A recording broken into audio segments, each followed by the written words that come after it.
শীতের দাপট বাড়ছে, আর সেই ঠান্ডাকেই চ্যালেঞ্জ ছুড়ে দিচ্ছেন টলিপাড়ার জনপ্রিয় মুখ স্বস্তিকা দত্ত। অসুস্থতার মধ্যেও চলছে টানা শুটিং।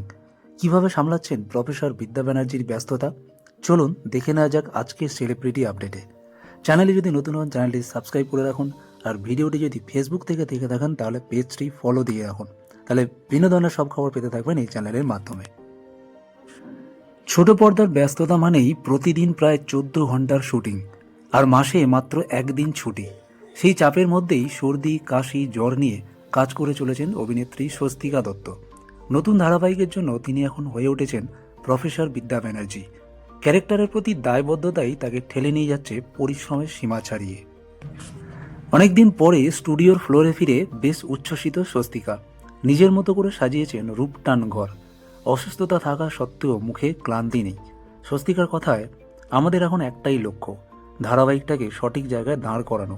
ঠান্ডা জ্বর তো আছেই, কিন্তু সেই জন্য থেমে গেলে চলবে না। এর আগেও কাজের প্রতি তারই নিষ্ঠা দেখা গেছে।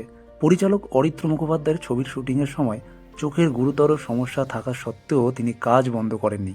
এবারও সেই একই রকম। শরীর খারাপ হোক বা আবহাওয়ার পরিবর্তন, শুটিং চলছে পুরো দমে। এদিকে ছোট পর্দার বাইরে ওয়েব সিরিজ এবং সিনেমার কাজেও ব্যস্ত তিনি। সদ্য প্রকাশ্যে এসেছে স্বস্তিকা, গৌরব চক্রবর্তী ও অনিন্দ্য সেনগুপ্ত অভিনীত নতুন সিরিজ খুঁজেছি তোকে রাত বেরোতের প্রথম ঝলক। খুব শিগগিরই বড় পর্দায় দেখা যাবে তাকে ভানুপ্রিয়া ভূতের হোটেল ছবিতে। ঠান্ডা, জ্বর, ক্লান্তি কিছুই থামাতে পারছে না স্বস্তিকা দত্তকে। নিজের কাজের প্রতি ডেডিকেশনই তাকে করে তুলেছে টলিপাড়ার অন্যতম প্রিয় মুখ। ভিডিওটি আজ এই পর্যন্ত। ভিডিওটি ভালো লাগলে লাইক করুন, শেয়ার করুন, আর চ্যানেলে নতুন হলে চ্যানেলটি সাবস্ক্রাইব করে সঙ্গে থাকুন। দেখা হচ্ছে পরে ভিডিও। ততক্ষণ ভালো থাকবেন, সুস্থ থাকবেন।